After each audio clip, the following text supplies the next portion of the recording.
और BSc part first के physical chemistry के चैप्टर सॉल्यूशन में कॉलिगेटिव प्रॉपर्टीज़ के अंतर्गत पिछले 2 लेक्चर्स में हमने वाष्पदाब अवनमन तथा क्वथनांक उन्नयन की स्टडी की थी। आज हम क्वथनांक उन्नयन को ज्ञात करने की विधि का अध्ययन करेंगे, अर्थात experimental method for determination of boiling point elevation.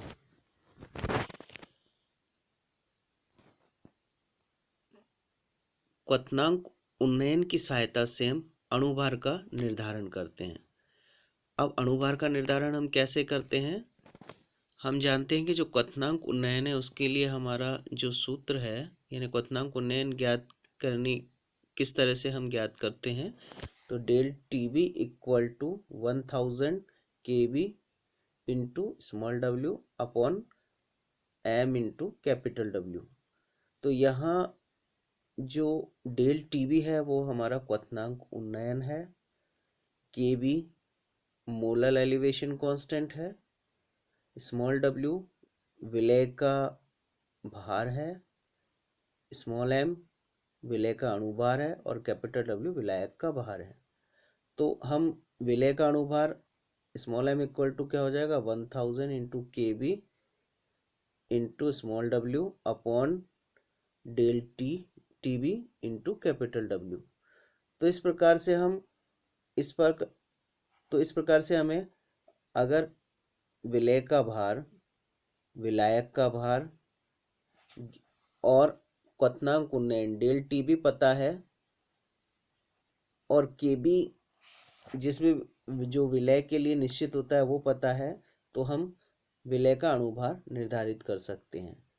तो यहाँ हमें के बी, स्मॉल डब्ल्यू और कैपिटल डब्ल्यू तो पहले से ही पता होते हैं।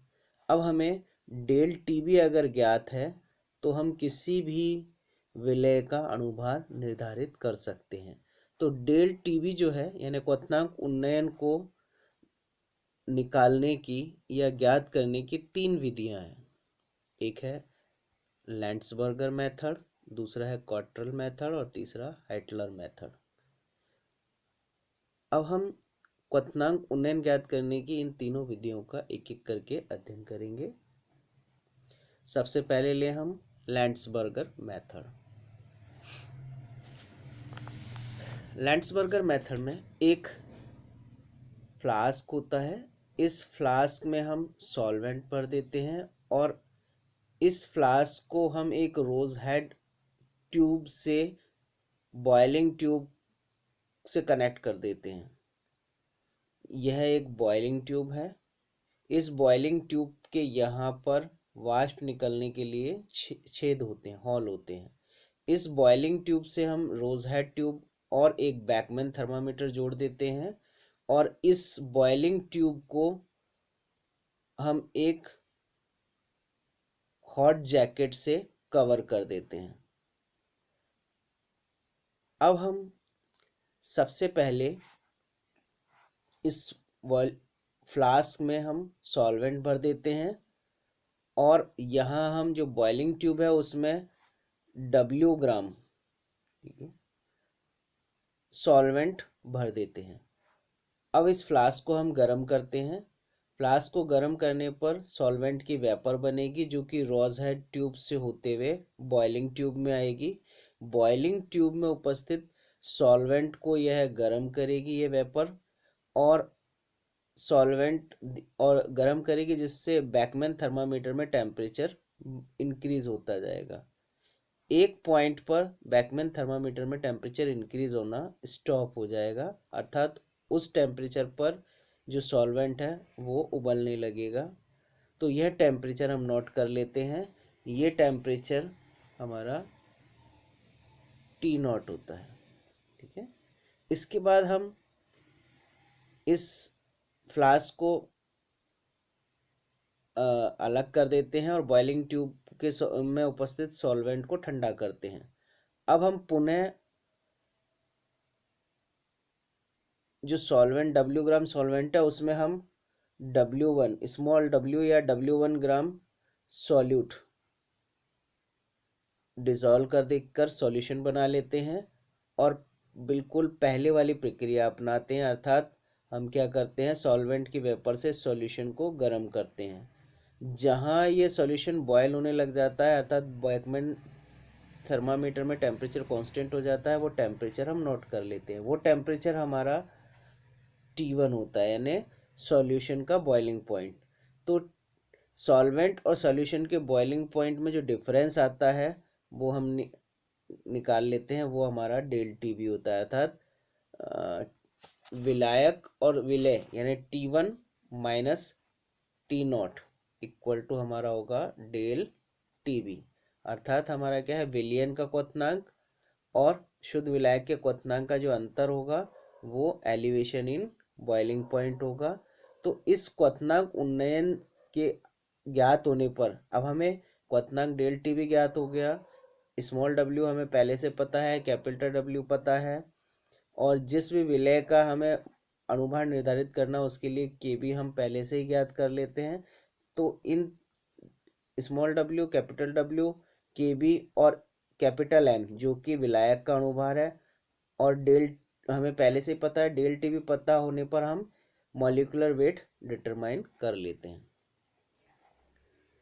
नेक्स्ट है हमारा क्वार्टरल मेथड, यानी क्वथनांक उन्नयन ज्ञात करने का दूसरी विधि है क्वार्टरल मेथड।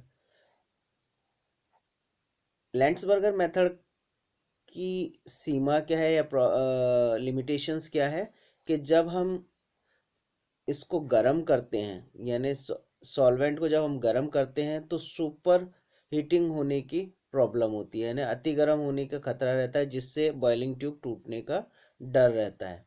अतः हम दूसरा मेथड जो लेते हैं वो हमारा क्वार्टरल मेथड होता है, जो कि इस लिमिटेशन को दूर कर देता है, यानी ये जो सीमा है उसको समाप्त कर देता है।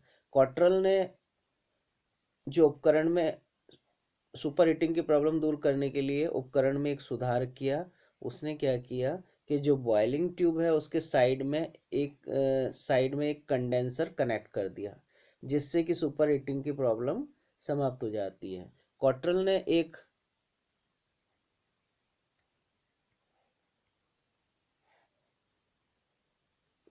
एक बॉइलिंग ट्यूब ली, इस बॉइलिंग ट्यूब में एक इन्वर्टेड फनल लगाया और इस इन्वर्टेड फनल से साइड ट्यूब कनेक्ट कर दी, जोड़ दी। ये साइड ट्यूब बैकमैन थर्मामीटर के माउथ पर आकर खुलती है। बॉइलिंग ट्यूब में हमने एक बैकमैन थर्मामीटर लगा दिया जिसका माउथ साइड ट्यूब के से जुड़ा हो। अब जो बॉइलिंग ट्यूब है उसके साइड में एक वाटर कंडेंसर कनेक्ट कर दिया। अब हम क्या करते हैं, सबसे पहले शुद्ध विलायक लेते हैं W ग्राम, उसको हम इस बॉइलिंग ट्यूब में भर देते हैं और इसको गर्म करते हैं। गर्म करने पर जो वेपर बनेगी वो बैकमैन थर्मामीटर के माउथ पर आएगी और बैकमैन थर्मामीटर में टेम्परेचर इंक्रीज होना स्टार्ट हो जाएगा। एक पॉइंट पर टेम्परेचर कांस्टेंट हो जाता है, यानी ये सॉल्वेंट जो है बॉयल होने लग जाता है। उस टेम्परेचर को हम नोट कर लेते हैं, वो हमारा T0 होगा, ठीक है, विलायक का क्वथनांक।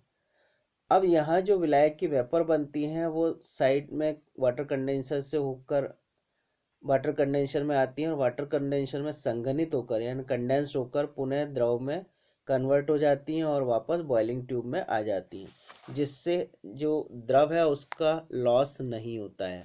तो यहाँ दो चीज़ें रह पॉजिटिव होती हैं कि एक तो द्रव का लॉस नहीं होता और दूसरा सुपर हीटिंग की प्रॉब्लम समाप्त हो जाती है। अब हम क्या करते हैं, एक स्मॉल डब्ल्यू या W1 ग्राम सॉल्यूट लेते हैं और उसको सॉल्वेंट में डिज़ोल्व करके हम सॉल्यूशन बना लेते हैं और वापस यही प्रक्रिया अपनाते हैं और सॉल्यूशन का बॉइलिंग पॉइंट T1 नोट कर लेते हैं। तो जो सॉल्यूशन का बॉइलिंग पॉइंट है T1, उसमें से हम सॉल्वेंट का बॉइलिंग पॉइंट T0 घटा देते हैं तो हमें डेल टी भी मिल जाता है, यानी कि क्वथनांक उन्नयन हमें प्राप्त हो जाता है। इस क्वथनांक उन्नयन के सहायता से हम मॉलिक्यूलर वेट डिटरमाइन कर लेते हैं। तीसरा मेथड जो है वो है हिटलर मेथड। हिटलर मेथड में सेमी माइक्रो इबिलोमीटर का यूज़ किया जाता है।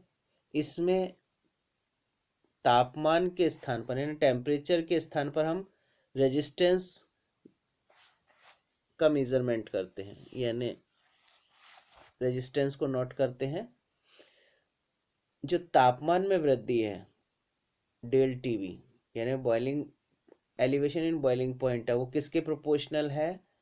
रेजिस्टेंस में होने वाली कमी के, यानी तापमान में वृद्धि रेजिस्टेंस में होने वाली कमी के समानुपाती है। यह हमें कह सकते हैं del R equal proportional to del TV, या del R equal to A del TV, या del TV equal to del R upon A. यहाँ डेल आर रेजिस्टेंस में कमी और ए एक कांस्टेंट है, ठीक है। ए का मान हम विलायकों के लिए परिकलित कर लेते हैं ना, हर सॉल्वेंट के लिए ए का मान अलग अलग होता है, तो हम टेबल में ए का मान देखकर यहाँ रख देते हैं। तो अब हमें डेल आर कैलकुलेट करना है। अगर हमें डेल आर पता है तो हम डेल टी भी निकाल सकते हैं। अब डेल आर निकालने के लिए जो उपकरण काम में लेते हैं उसे हम सेमी माइक्रो इबिलोमीटर कहते हैं। इसमें एक स्फेरिकल बॉइलिंग ट्यूब होती है, ये एक स्फेरिकल बॉइलिंग ट्यूब है बी। इस स्फेरिकल बॉइलिंग ट्यूब के साइड में एक कंडेंसर लगा होता है, और इस स्फेरिकल बॉइलिंग ट्यूब के बीच में एक वर्टिकल ट्यूब पी लगी होती है। ये एक वर्टिकल ट्यूब पी है। इस वर्टिकल ट्यूब पी से एक सेंसिटिव एलिमेंट जुड़ा होता है। ये सेंसिटिव एलिमेंट व्हीटस्टोन ब्रिज से कनेक्ट होता है, जो कि प्रतिरोध का मापन करता है, यानी व्हीटस्टोन ब्रिज से हम प्रतिरोध का मापन करते हैं। तो ये प्रतिरोध का मापन करने के लिए सेंसिटिव जो एलिमेंट है इसको हम व्हीटस्टोन ब्रिज से जोड़ देते हैं। अब हम क्या करते हैं, सबसे पहले इस ट्यूब पी में हम सॉल्वेंट भर देते हैं और उस सॉल्वेंट को गर्म करते हैं। तो जो प्रतिरोध में कमी आती है वो हम व्हीटस्टोन ब्रिज से नाप लेते हैं, यानी सॉल्वेंट का प्रतिरोध हम व्हीटस्टोन ब्रिज से नोट कर लेते हैं। अब उसके बाद इसमें हम W ग्राम सॉल्यूट डिजोल्व करके सॉल्यूशन बना लेते हैं और वापस ट्यूब पी में भरकर हम प्रतिरोध निकाल लेते हैं। तो जो सॉल्वेंट और सॉल्यूशन के प्रतिरोध का जो डिफरेंस होगा वो किसके प्रोपोर्शनल होगा? डेल टीवी के, यानी तापमान में वृद्धि के, यानी क्वथनांक उन्नयन के। तो इस तरह से हम प्रतिरोध में जो डिफरेंस होगा उसके आधार पर क्वथनांक उन्नयन निकाल लेते हैं, और क्वथनांक उन्नयन की सहायता से हम मॉलिक्यूलर वेट डिटरमाइन कर लेते हैं। Thank you.